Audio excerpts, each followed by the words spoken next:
Coming to you live from the JRE Tobacco Aladino Mobile Studios, it's the Cigar Pulpit.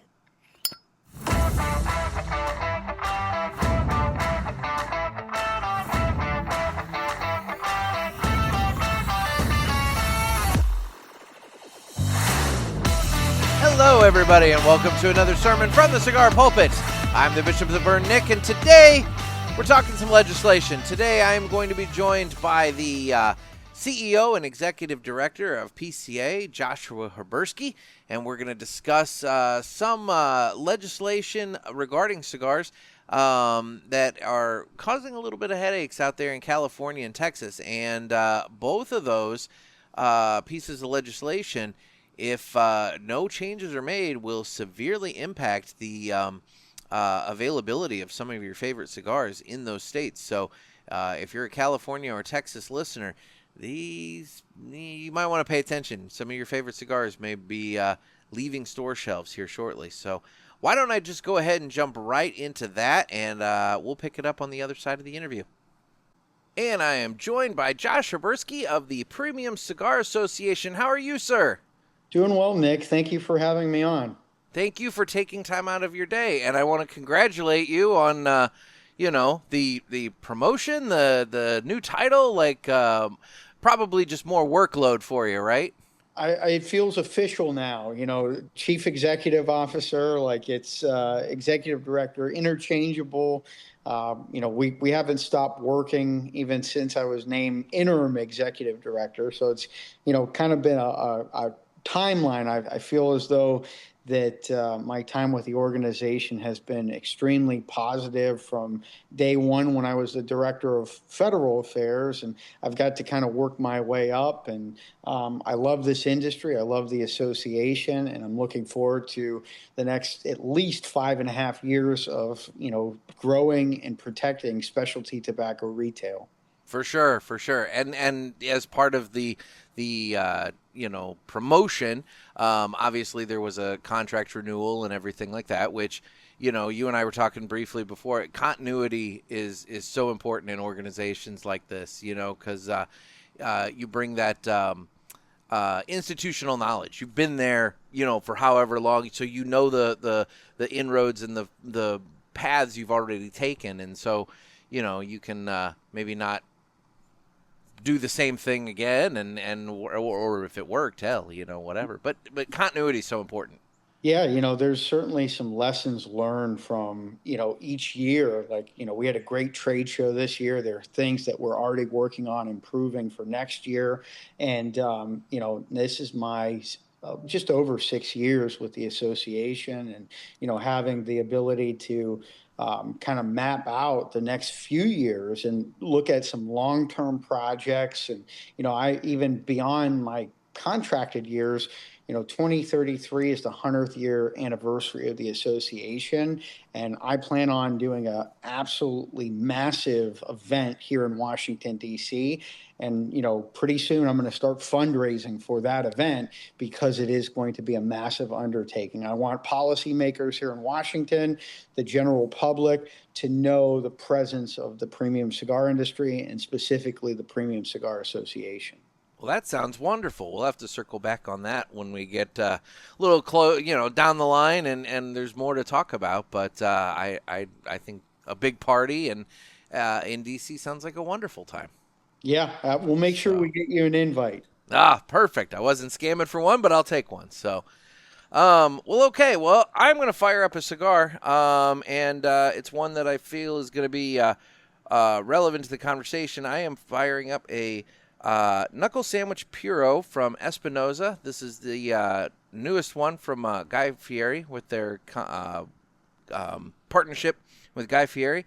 And it features a Habano Oscuro Nicaraguan wrapper and Nicaraguan binder and filler. This is a 6x54 Toro. And it's time for me to cut the cigar, and the official cutting is brought to you by 2guyscigars.com. That's the number 2guyscigars.com. Two Guys have been around for 40 years, and they are the trusted name in the cigar industry. Everybody knows Two Guys, but if you don't, please give them a try. You won't be sorry. Family-owned and operated 2guyscigars.com does the very best to provide a great selection, fair prices, and excellent customer service. So head on over to twoguyscigars.com for your next cigar purchase. Tell them that the Cigar Pulpit sent you. And remember, that's the number 2guyscigars.com. And with that, it's time to go ahead and cut the cigar. So, while I have you, before we get in, I have a couple of topics I want to get to. But before we do that, while I light my cigar, why don't you provide my listeners and viewers with a little just kind of update as to what's been happening with PCA? Because you guys have your fingers in a lot of different pies. Obviously, federal politics and lawmaking, state politics and lawmaking, the trade show, everything else. Like, let's kind of just run through it. Yeah, it's been a busy few weeks. The last 2 weeks, we had our board meeting. We had a policy conference and fly-in featuring our women of PCA. We had nearly 100 congressional meetings. We also had a state conference kind of mapping out what the next state legislative session looks like for taxation.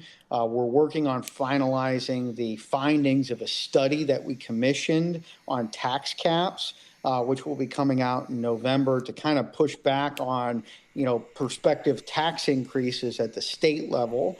And then actually, I just got back 2 days ago from Intertobac in Dortmund, Germany, where I presented on 2 panels, one at the Cigar Culture Summit, kind of talking general advocacy, and then another presentation on generational smoking and nicotine bans.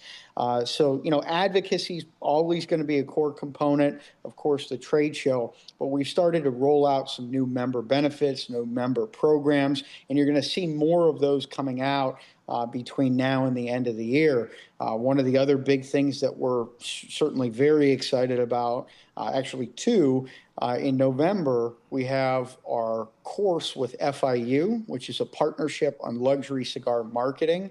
I will be facilitating that course, but we're going to have the industry titans presenting and educating people for 3 days in Miami at FIU's campus.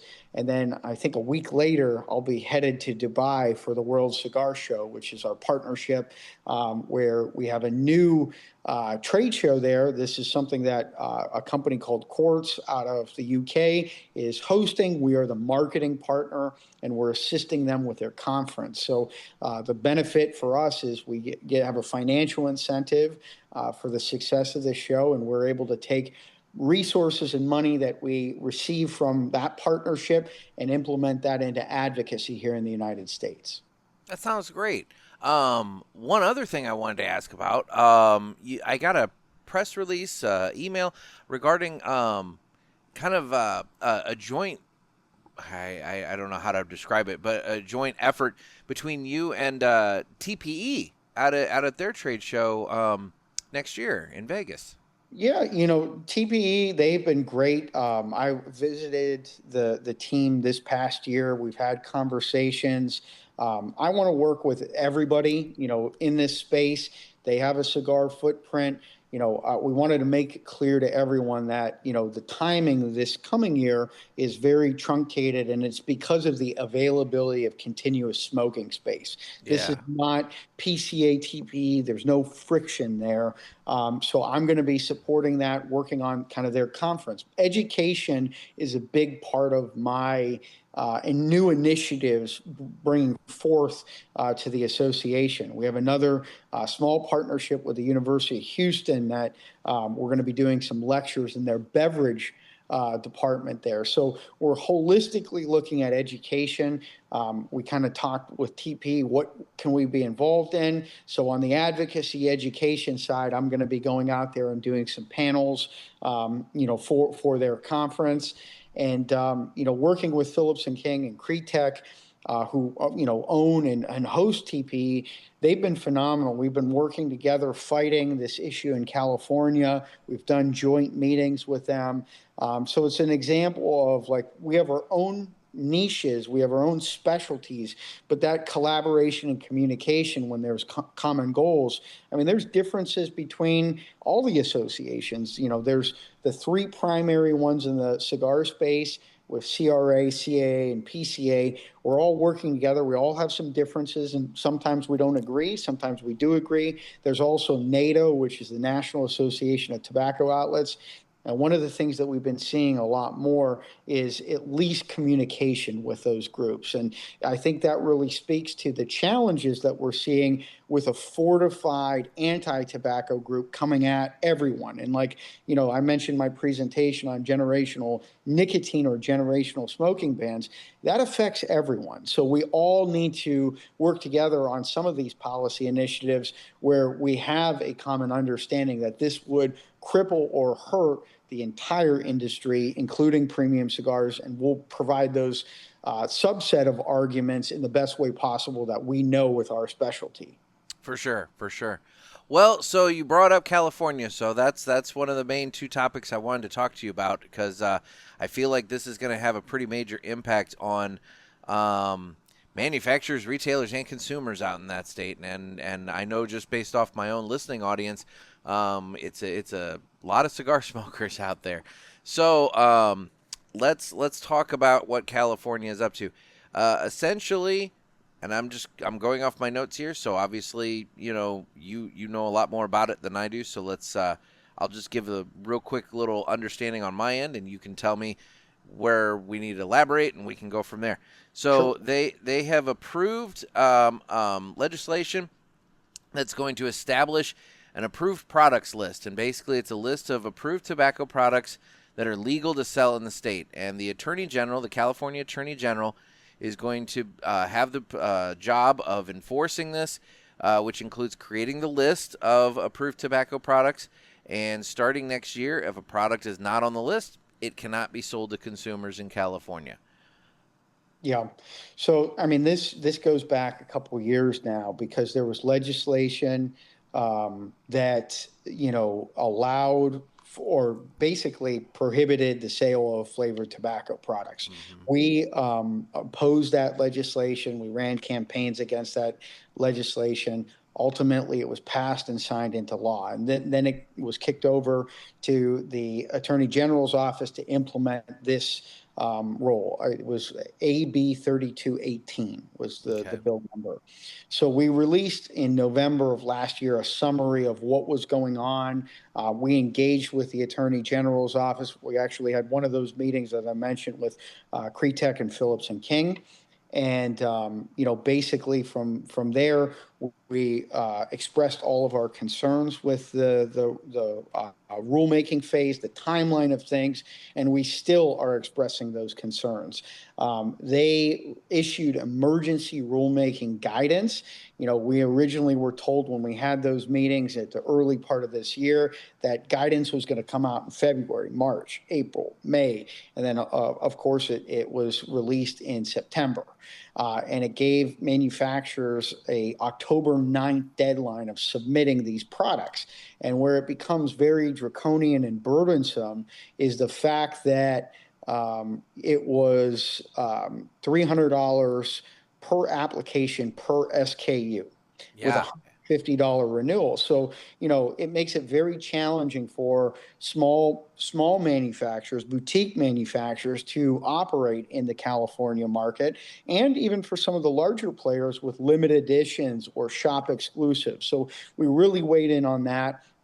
We sent a letter. I'm sorry, not to interrupt, but for my listeners, that just to clarify, so like when you're talking about per SKU, let's just considering, like one of my sponsors, Aladino. So they have the core line Aladino. Well, that comes in Robusto, comes in Toro, comes in the Gordo, that comes in whatever other sizes it possibly comes in. Each one of those would be a SKU, which in what you're saying, each one of those is a $300 application. Yeah. But then you have Maduro, you have Connecticut, you have the Corojo Reserva, you have all the other different ones, and they all have their different sizes and vitolas as well, to where this can add up to a significant amount of money for just a mid-sized company. Now, if you get into Rocky, for example, who has a whole lot of SKUs, you have Fuente and all these other bigger guys that have a ton of SKUs, this can add up significantly. Yeah, and having talked with Rocky about this, I know his team has said that this will cost upwards of $100,000 to Wow. comply with it. So yeah, the cost is one concern, but the actual implementation too. They're requiring physical product be sent to California. They don't have the facilities to actually handle this much product. I don't think they Yeah. realize how much is going to be sent. And then they have said on their webinars that they plan on destroying that product. So one of I our requests was, hey, can we have our manufacturers do digital submissions, not physical product? That was one of the concessions. There's 6 specific concessions that we have, one of which is delaying the actual, by the statute, they can allow implementation to December 31st. So, we have said, October 9th is what you stated, at least December 9th. Give us 2 additional months for everybody, especially these small companies, to work with their legal teams. We released guidance shortly after the emergency regulation was finalized. We weighed in, commented, said these are the problems. They ignored the comments. They never responded to us. Then they issued the final guidance. Once we got the final guidance, we worked with our lawyers, sent out a template to our membership saying this is how you submit to the UTL. So, but that's 6 pages of guidance. We, myself and Glenn Loop on our team, we're not lawyers. We work with our lawyers, and our goal is to get 80% of the way there.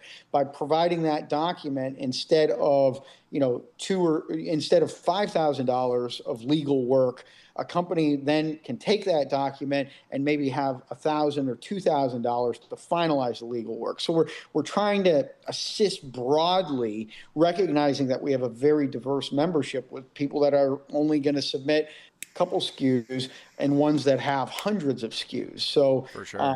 it is a very challenging situation in California. We are exploring all options. I know that there are companies as well as the associations that are looking at legal challenges. We've actually on September 15th, so last Friday, we submitted, or Friday before that, we submitted a comment to the Department of Justice and the National Economic Council. They had a request for comments about state regulations that would have a negative impact on the national economy. And we highlighted this regulation of like, look, California is requiring it. Everyone's going to have to comply with it. So Yeah. it really is, especially in the state of Florida, where a lot of these companies are headquartered, it disproportionately is affecting the Florida economy with a California regulation. No, for sure. And real quick while I'm thinking about it, so in terms of online sales, because that also obviously affects other states, because you've got CI based out of Pennsylvania. I work with 2 guys. They're based out of New Hampshire. I mean, online sales into California, correct me if I'm wrong, at least based off what I read, I don't know if there's been changes, they would also have to be in compliance with this, right? Yeah, there's some conversations about that, whether and the guidance has not been clear on a lot of things, and that's one of it.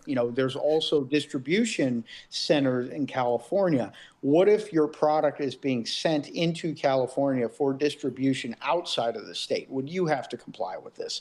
So Oh, there are certain things of like, how is this going to be enforceable? And their projections of 1 point some $1 million in fees, that is dramatically low. We believe that it's actually double or triple of what they would collect in this. And then it goes to the $150 renewal fee to maintain and be on this list. And it's like, this is going to provide another, a deputy attorney general's role at a $250,000 salary. It really is kind of an odd dynamic of how all this is shaped up. And I think it's the story in the saga is to be continued. I mean, there's a yeah. lot that, I have meetings later this week, well, one of which is at the White House Executive Office building about this issue. So we're not going to stop just because we've seen these setbacks, and we've weighed in all along the way. As I mentioned, the original bill that was on the flavored cigars or flavored products in general, we oppose that. Now there's an exemption in here, and this is where it gets real weird. If you're $12 wholesale, you're exempt from it. And originally, in the original text, it was $50 wholesale. This is how they don't understand the economics of the cigar industry. Tell me a cigar that's $50 wholesale price. I mean, I can think of only a handful, and when I say a handful, I mean maybe like 3. The Unicorn is the only one that I can name off the top of my head, to be honest. I know there are a couple other companies that had some higher dollar ones, but realistically, like, no. I mean, I can't even think of any. Yeah. So, okay.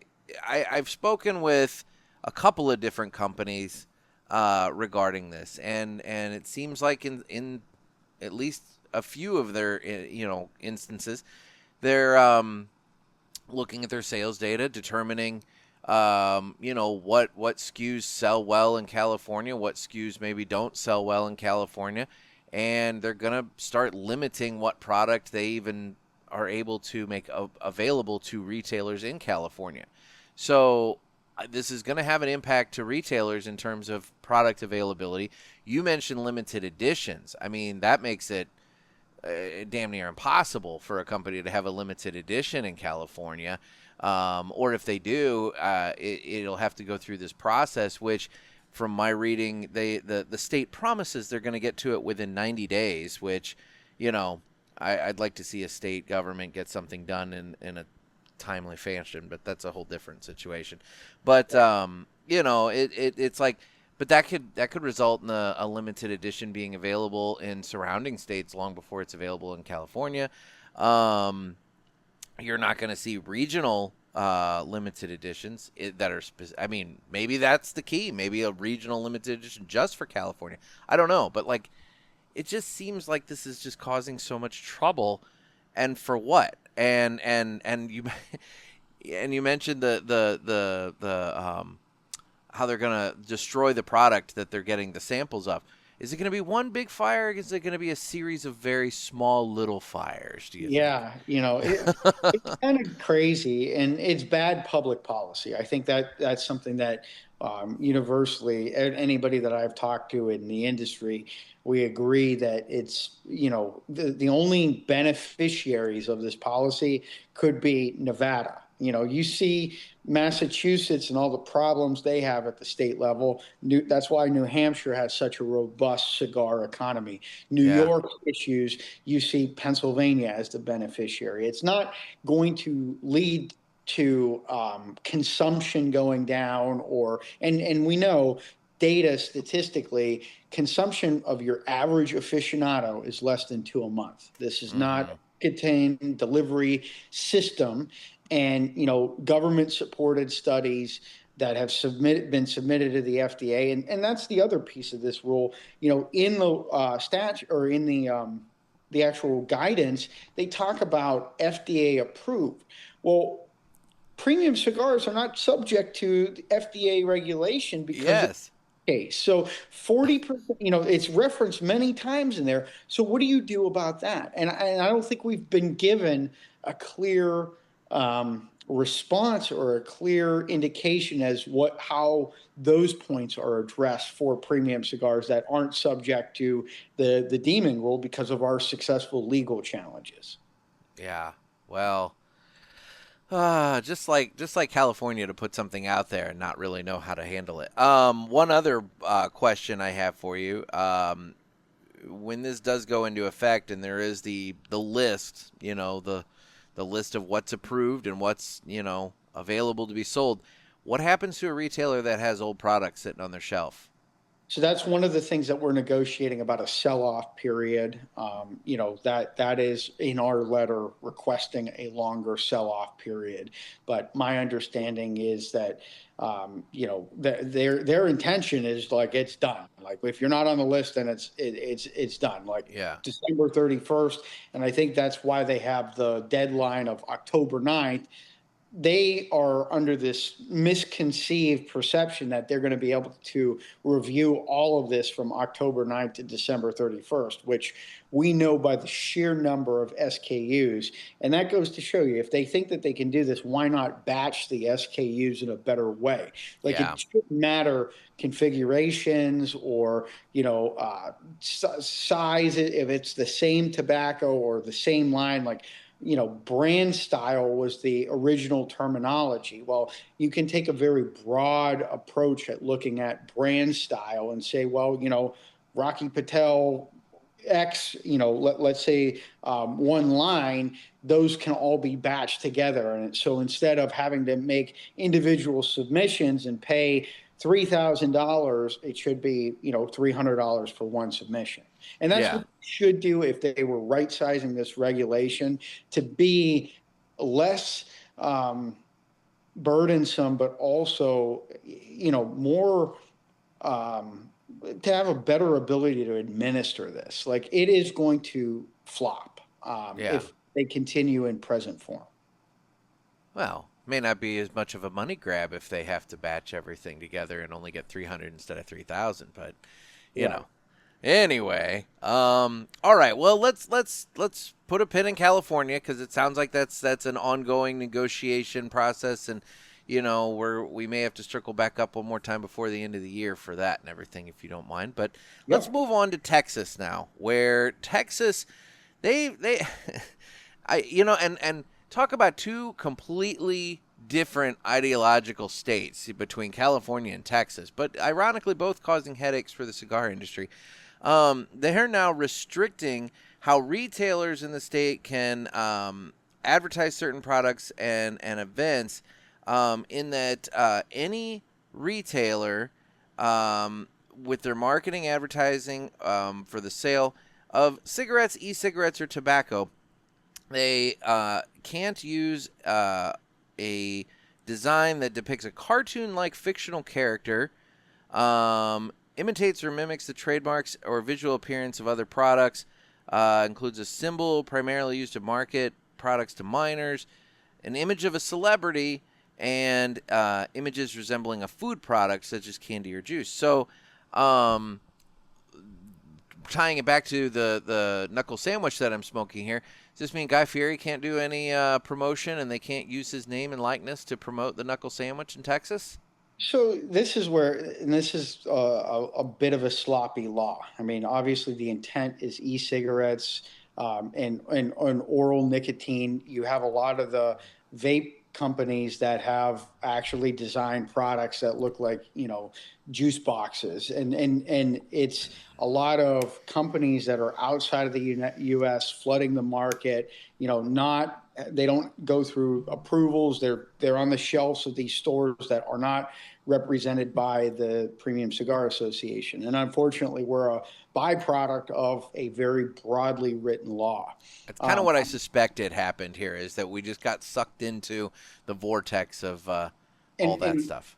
We weighed in with the governor's office for limited exemptions and tweaking, and we're actually in conversations with the original bill sponsor about coming back and cleaning up some of this language, because it is very broad. Like, who is a celebrity? Some people would say that, Rocky Patel, Carlito Fuente, George Padron, they are cigar celebrities. Like, well, how are you defining celebrity? Obviously, in the sense of Guy Fieri, that's another one. The PCA, and we saw stuff like this coming, I think it was 3 or 4 years ago. We took some heat because we released marketing guidance that involved trademark, trade dress, as well as some of the cartoon stuff that we were seeing out there. And, we took it upon ourselves and said, hey, you can't have this at the trade show. Like, if you bring this to the trade show, we're going to tell you have to put it away. This is not going to fly with us. And I think in the larger bill, the cartoon stuff, that really is a non-starter for us. The celebrity angle and some of the food product stuff, that's where we're going to have to clean up things. Like I know that Red Meat Lovers Club, like a steak is a food product. Like Yeah. those types of things, it's a very adult-centric audience. If you look at the packaging, and again, I think we were we're an unfortunate byproduct of a broadly written law. And I think the Texas legislature and the governor's office hopefully will be a little bit more accommodating than in a state like California. So we're working there to try and, make sure that we don't have these issues that you cited with the celebrity angle. Obviously, Cigar Aficionado and some of the other media companies, they highlight celebrities. Is that consider promoting cigars or a tobacco product? So we're really pushing back on that angle of celebrity, number one, and then number two, some of the food products that aren't, if it's not a cotton candy or a brownie type thing, that could be, and it's broad. Like, look, I'm a very big personal free speech advocate, and like I don't like restrictions on even some of those types of things because it's very broad. Like I like brownies, I like cookies. Yeah. Can you say that that's really a kid product? But unfortunately, in the nature of the tobacco industry, this is the reality that we live in, that there are going to be some things that we're not going to be able to do, and we need to self-police a little bit with that.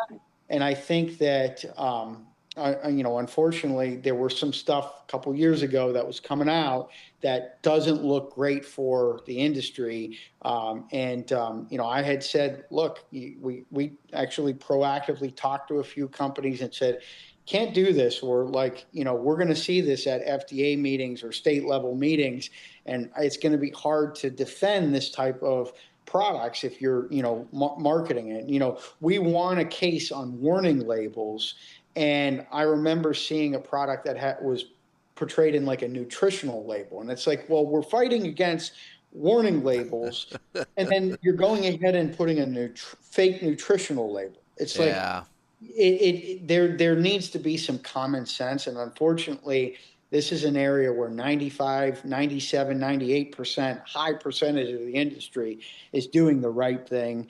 And there's just a few bad apples that unfortunately spoiled the bunch.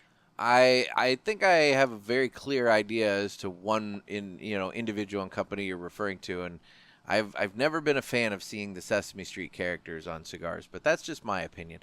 But what about, like, for example, Johnny Tobacco Nut? Because that obviously you could make an argument that it's a little cartoon, but it's not one that kid. I mean, it's an astronaut.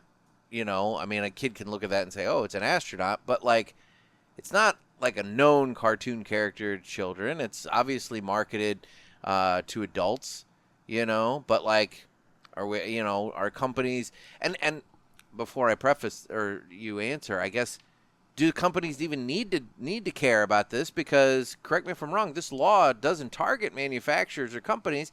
It goes after retailers that sell these products. Yeah, this is a retail-centric law, and that's the thing of I think manufacturers and retailers, there really isn't too many issues that are specific to manufacturer or specific to retailer. Yeah.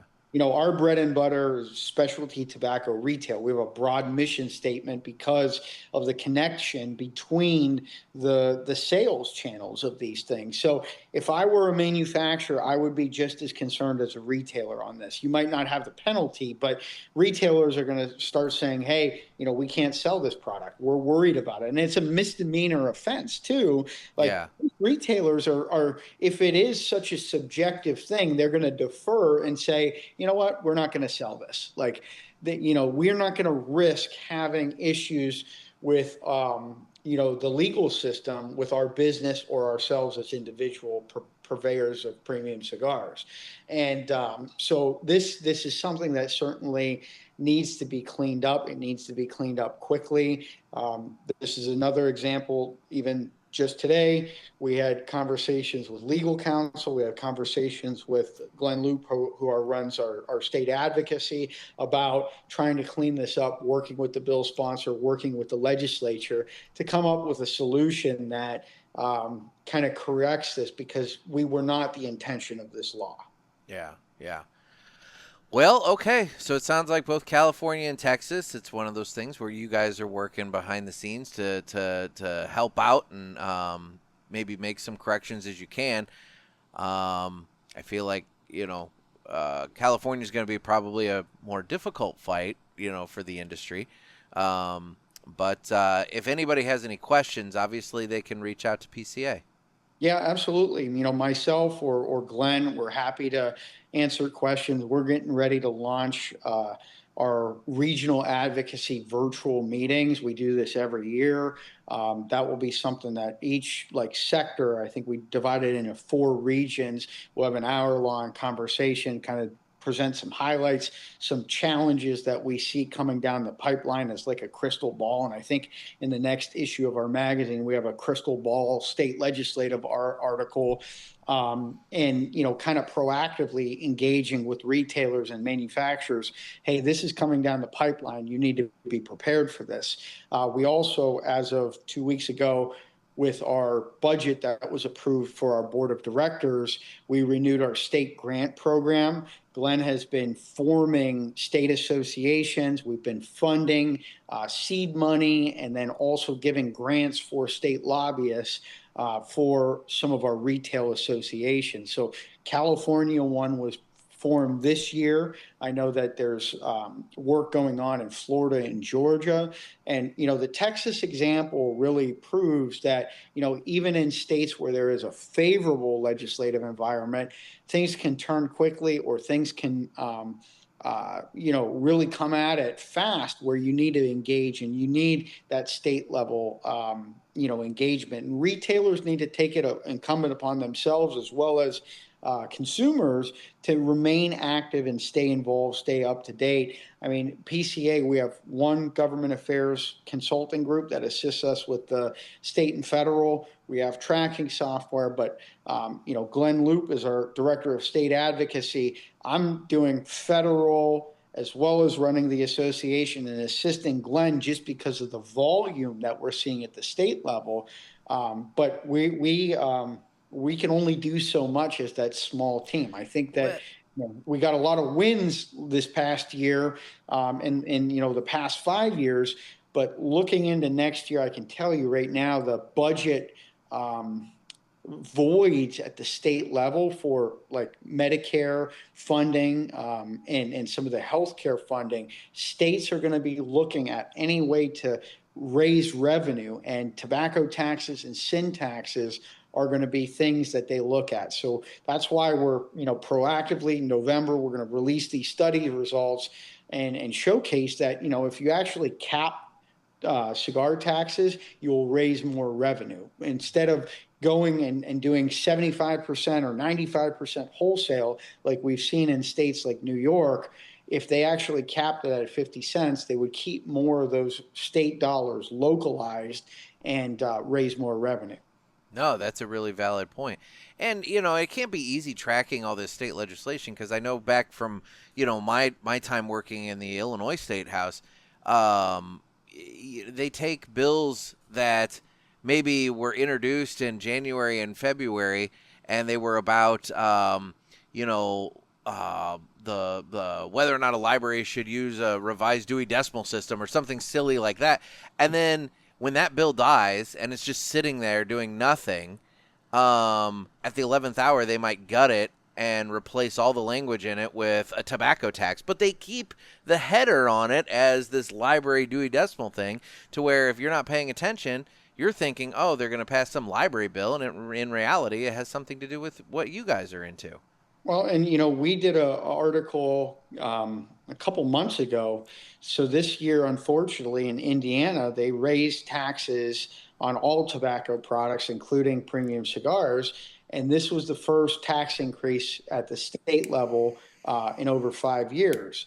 And that was done so by a Republican trifecta, where Republicans control the House, Senate, and governor's office. So it really shows how these issues are bipartisan in a good way and a bad way. I think a lot of times we look at states and we're like, well, Republicans, they're not going to do this, they're not going to do that. And it's weird because at the federal level, where I spend most of my time, Senate Democrats are better than Senate Republicans, and House Republicans are better than House Democrats. So it's a very odd dynamic. That is. And the White House and this administration has been very helpful on a lot of things for us, but we're still struggling with the tariff piece of things. Yeah. So we're pushing back on those things. So it's not like clear cut of black and white, good versus bad. There's challenges and opportunities in all that we're working on. Well, thankfully, my senator in Illinois is retiring, so that's one less anti-tobacco Senate Democrat you have to worry about. I'm a little worried about the replacement, though. I mean, that's valid. In the House, Representative Krishnamurthy was the sponsor of the Durbin legislation increasing taxes, who is one of the contenders for that spot. So, I think that if Krishnamurthy were to win the Senate race, we would see the same bill, same anti-tobacco stance. And the Chicago land area is a big center for a lot of those anti-tobacco groups. That's where most of them are based. Mm-hmm. So in the House, you still have Robin Kelly, who, would be introducing some of these bills at the House level. So, we'll have to monitor that election very closely, but certainly with Senator Durbin retiring, it might not be someone who has seniority or is as powerful as a senator. That's the one good thing. Yeah. The replacements, I don't know if they'll be any better on our issues, unfortunately. Oh, I can't imagine. I can't imagine. Yeah. So, well, I mean, you definitely have your work cut out for you, and I respect the fact that you guys are doing this. Because somebody has to. So that's great. I had a thought, and it just escaped me because I had to get my jab at Dick Durbin in there. I don't know. Anyway, well, Josh, I thank you so much for taking time to talk about this. You did mention that coming up in the article or the magazine, you're gonna have the crystal ball. Is there any kind of a tease you can give to people listening now as to things coming up that we should be, monitoring? Because I will freely admit, and it's not. I'm sure you guys were obviously on top of both of these prior to them coming out, but just in the spirit of full disclosure, a lot of people I spoke to said that these kind of came out of nowhere and they didn't see these coming and they didn't know about it. So, yep. I don't know if there's more. I'm always an advocate for more communication. So the more we can put out, the better. What are some things in some areas that people need to be watching for now so that they're not surprised by it later? Taxation is going to be the big one, as I mentioned, those budget gaps. So every state needs to be concerned in monitoring tax increase bills going into 2026. And, I think, unfortunately, the complexity of some of these issues and how it went from legislative to regulatory and this it's important to note in the instance of California, they released an emergency rule. So it was, and they failed to adhere to their own deadline. So it was communicated to folks, as I mentioned, all along the way in different parts. But then that's when the meat and potatoes, the actual specifics were released, it was done so in an emergency fashion. So people had to hurry up once that, we didn't know what the fees were going to be until they released that emergency guidance. So, Yeah.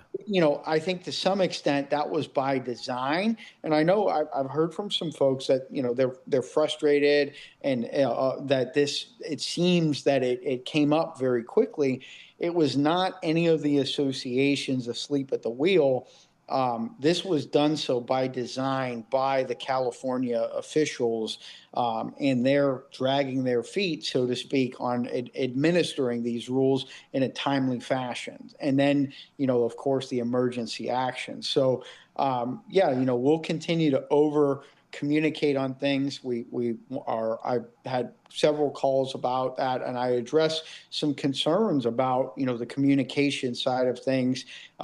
We will make sure that that's out there readily. We're also, kind of toying around with new communications verticals for the PCA. We digitized all of our publications, like our magazine, our almanac. We're making strides there. But one thing that we found out, even though we have high visibility and view rates with our emails, a lot of people just gloss through, and they see the headline and they don't read through it. So, we're trying to do more video. We'll have some podcast type style things. And that's why, like this week, I'm working the media circuit. I have, I think, 6 or 7 interviews to kind of tell folks this is what is going on. This is what you need to be concerned about. And then explaining some of the stuff that we've done in the past few months. Okay. All right. Well, where can people find out whatever they need to find out? Like where do you point people at to learn about PCA, join PCA, at least sign up for information from PCA, retailers, consumers, manufacturers, yeah. Yeah, you can visit premiumcigars.org. That's our main anchor website. We also have our advocacy portal, which is cigaraction.org. Those are kind of the big two. And then, if you're in the industry and you're a manufacturer, distributor, retailer, obviously and media, the PCA trade show website, we have some information about that. Of course, we're back in New Orleans next year, going to be bigger and better than it was a lot of fun. This year. It was a lot of fun this year. We got some surprises in store. I like the momentum. I like the feel. We had that first day really set the tone. So yeah. I told the team we need to replicate that first day every day. But I know that we saw record attendance, and like my hope is that we are able to exceed that record attendance. You need to order up the same weather. Yeah. You had fantastic weather for that event. We got very lucky. Yeah. That outdoor party at the park was it was the nicest way to start that thing off. Anyway, well, Josh, thank you so much for taking time out. I really, really appreciate it. And good luck with all that you do. Thank you, Nick. And congratulations on the promotion. I appreciate it. Thank you. Yeah, thank you so much. And I really want to thank Josh for taking time out of his day. I know he's got a lot going on, and taking time out to discuss everything with us. It sounds like there's a lot of adjustments that need to be made to both of those pieces of legislation, both in California and Texas. So hopefully some common sense can prevail, and we can see some logical changes to those. And also, we always have to be watching out for what's coming down the pipe in all of our various states. So, keep involved. I get an email from PCA when something related to tobacco comes forth in Illinois, and it's really helpful. I just get an email from them detailing what it is, and there's always a little spot on there where you can write your legislator, and you just go in, you put your name. They have a form letter. You can obviously change it. You can adjust it and make it something different, or you can just say, send it to my legislator.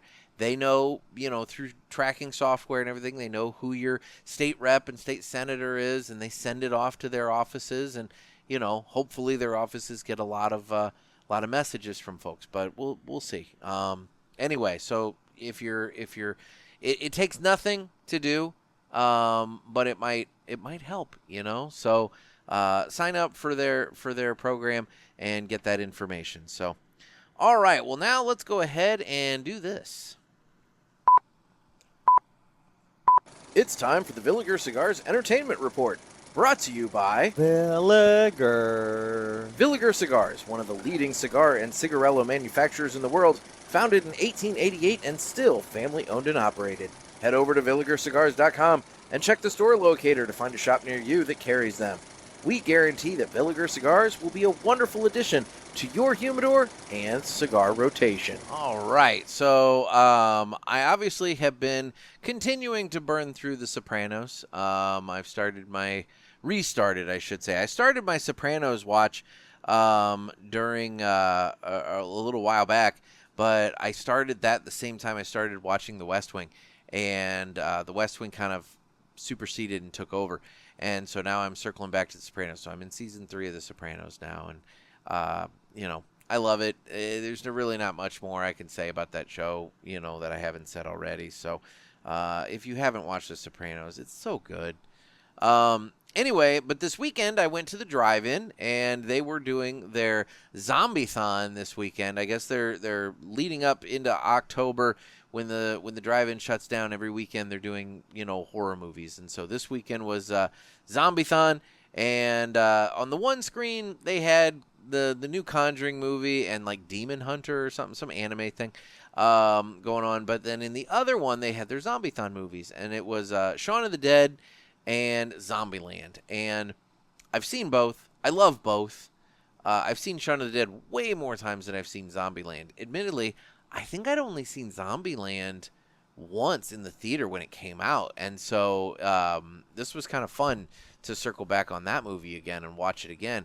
And I am not normally a fan of the one actor in that, and now I'm blanking on his name, and I'm Googling Zombieland to see if I can quickly find it. His name is Jesse Eisenberg. He played Mark Zuckerberg in the Social Network. He was Lex Luthor in the Superman versus Batman movie. He's been in a lot of things. He was in those not Catch Me If You Can. The Now You See Me, I think is the name, about the magicians that commit crimes or something. He's normally a douche. I personally, every time I see him, I cringe because I'm like, I hate pretty much every movie that he's in. I hate his character. He's just smarmy and just such an ass. And but Zombieland, those two movies, for whatever reason, he's written well, and he comes across as this likable little geeky guy, and I don't mind him in those. And so it was kind of nice to see him in a movie that I didn't hate him. So that was cool. But it was a nice September evening. Sat out, had some cigars, enjoyed the night, watched some movies, and had a good time. This weekend coming up at the drive-in, I think they've got Friday the 13th, the original one, and something else. It's like a pre-slash thing. Then the first weekend of October, I feel like it's Nightmare on Elm Street and something else. I can't remember. Terrifier? I think it's Terrifier 3, which that's a killer clown, and I don't have any interest in killer clowns, but that's neither here nor there.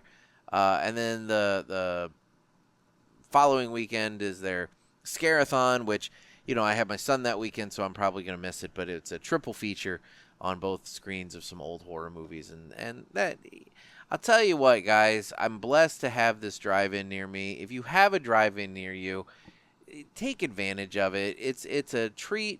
You can sit out. You can have a nice night.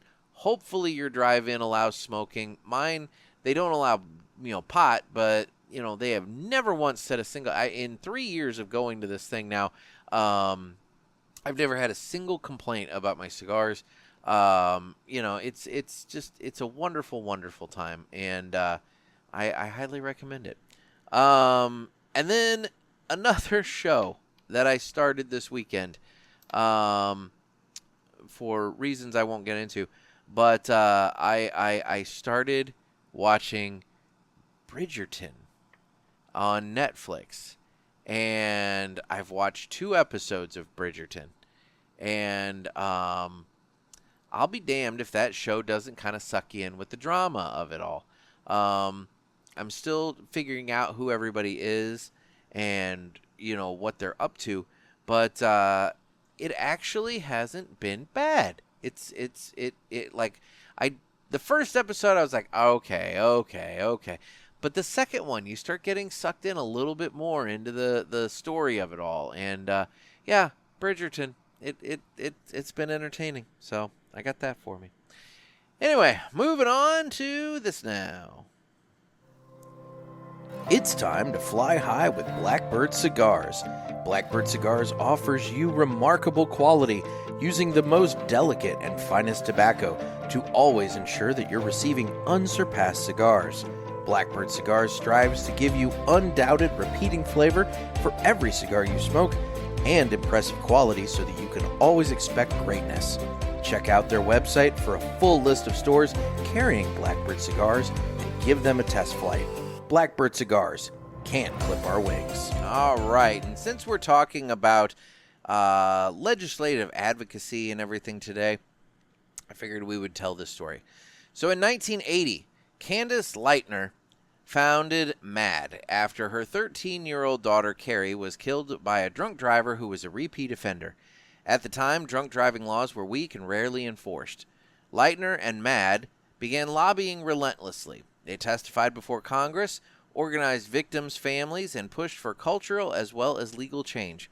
Their efforts directly influenced the passage of laws that raised the national drinking age to 21 and established stricter penalties for drunk driving. Today, Mothers Against Drunk Driving, or MAD, is credited with helping cut drunk driving deaths in half since the 1980s, a clear case where grassroots lobbying and persistence changed national policy. So be like Candace Lightner and Blackbird Cigars, and don't let anybody clip your wings. All right. So see, we can make change when we want to, It's probably a little easier to advocate against, getting behind the wheel of your car drunk than it is to promote the use of legal tobacco products by adults. It shouldn't be, but for whatever reason it is. But, still, you gotta stand up and fight, because if you don't, who's going to? All right. Guess what, motherfucker? It's time for 3 cigars we smoked and enjoyed this week, and this week I am back to a couple of stalwarts, a couple of go-tos for me. So my first one, I ran through the Total Wine, picked up a handful of Perdomo Habano Sun-Grown Churchills, and I smoked those this weekend, and those are always a good time. And that was where I saw that $17 Romeo y Julieta Reserva Real Nicaragua Midnight Twist. And let me tell you, that I don't know what the hell's up with that. That still is rattling around in my mind. It's just like, what the hell? But the Perdomo Habano Sun-Grown Churchill, $10.99 at Total Wine, and let me tell you, it smokes wonderfully. The next one I had is one that I bought a box from Two Guys Cigars, and it was shipped to me, and I got in my box of JFR Lunatic Hombre Libres. I love this cigar. This is the second box I've bought from them now this year, and the JFR Lunatic Hombre Libre is definitely one. It is a go-to for me. It smokes wonderfully. It's got good flavor, nice amount of spice. It's just such a wonderful cigar, so I highly recommend that. And then the last one that I smoked was a little bit of a treat. So the Yagua was re-released very, very recently, and so I went on the hunt on I believe that was Saturday to track down a few of those, and I found some. I purchased 5. The store I went to, they didn't have any boxes left available, so I bought 5 of the singles that they had out, and so I smoked a Yagua, and let me tell you, I love that cigar. It's so much fun. The unique shapes, every one of them's different because of that palm leaf, and it's just it smokes wonderfully. It's got that nice hay and barnyard kind of flavor to it off the beginning. It's such a wonderful cigar. So I picked up the Yagua by J.C. Newman and smoked that. All right, guys. Well, it's socials time. I'm available on Instagram at the Cigar Pulpit. I'm available on Facebook, where we have the Pulpit Parishioners group. You can get in on the fun there by finding it. It's a private group. Just request access, and I'll put you right on through. You can join Twitter and follow me on there. I don't really do a whole lot on Twitter, but everybody says I should. I don't know. Twitter's not really a big thing in my area, so I don't really do much on there. Rumble and YouTube if you want to watch the show, and then Spotify. We do Spotify videos, so if you use Spotify to listen to the show, you can use Spotify to watch the show as well, and you can watch us on there. Otherwise, I need your calls. Call the Ask the Pulpit hotline, area code 863-874-0000. That's 863-874-0000. 0000, and call in with your comments, questions, concerns, whatever you got. I just need to have those banked up so that in case something happens and I need to do a solo show, it's always nice to have your calls to fall back on as something that I can respond to. I like a little bit of a call and response. That way I don't have to just sit and talk to you the whole time. I can take a break and keep my cigar going and enjoy it. So anyway, well, guys, thank you so much for taking time out. I know that sometimes the legal stuff can be a little on the dry side, but this is all really important. And let me tell you, if you live in California or Texas, this is big deal stuff, and you're going to want to pay attention because it's going to limit the cigars that you have available to you for sale. And like I told Josh, there are companies that I've spoken to that they are going to limit what they have available in California. And the problem is, if this does if it does impact online retailers, then even online retailers aren't going to be able to get you the stuff that your brick and mortars can't. It's just one of those things. You're going to be living in a state where you have limited options to you, and you need to be made aware of that, because maybe this is the time that you start stocking up on your favorite cigar if that cigar isn't going to be available to you come January. It's just one of those things. And the problem is, at this point, you need to. It's hard to even say what cigars are going to be available to you come January, because obviously manufacturers are. In some cases, they're doing their whole line and spending a ton of money. And in other cases, they're picking and choosing what products sell well in that state and only filing those. And that's all proprietary information that you may not be available, to receive. And so maybe those cigars that you enjoy so much, maybe you're the one buying a ton, but maybe nobody else is. And so they may not be available come January. So I don't know. My point is, this is a time for you to be, thinking about what you want to do, because much like with these states with flavor bans, if you're a flavored cigar smoker, you want to be watching that, because that's the time to stock up. Well, in this case, this might be the time to stock up on your favorite cigars in California, and in Texas, it's really just if you like the ones that maybe happen to have a celebrity or I don't know what cartoon character at this point you could even point to, but whatever, that's neither here nor there. But California, for sure, you've got some real product limitations coming your way. So anyway, guys, thank you so much for taking time out. I deeply appreciate it. Oh, by the way, I enjoy the knuckle sandwich puro. It's a Nicaraguan puro. It's not overly spicy like you would think. The spice on this comes in the retrohale, but the actual smoking experience, it's just kind of a beefy cigar in the actual smoking experience. I'd say it's a really solid, medium to medium plus, but it's not overly spicy or anything like that with the flavor. So I enjoy it. it's a good cigar from Espinosa and Guy Fieri. So hopefully you'll be able to still get them in Texas. So anyway, guys, this has been another sermon from the Cigar Pulpit. I'm Nick. Everybody stay safe and stay smoky.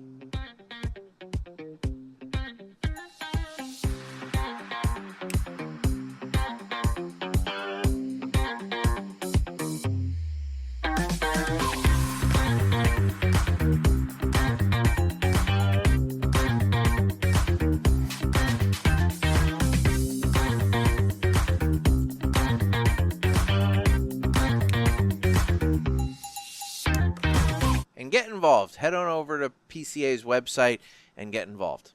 Later, guys.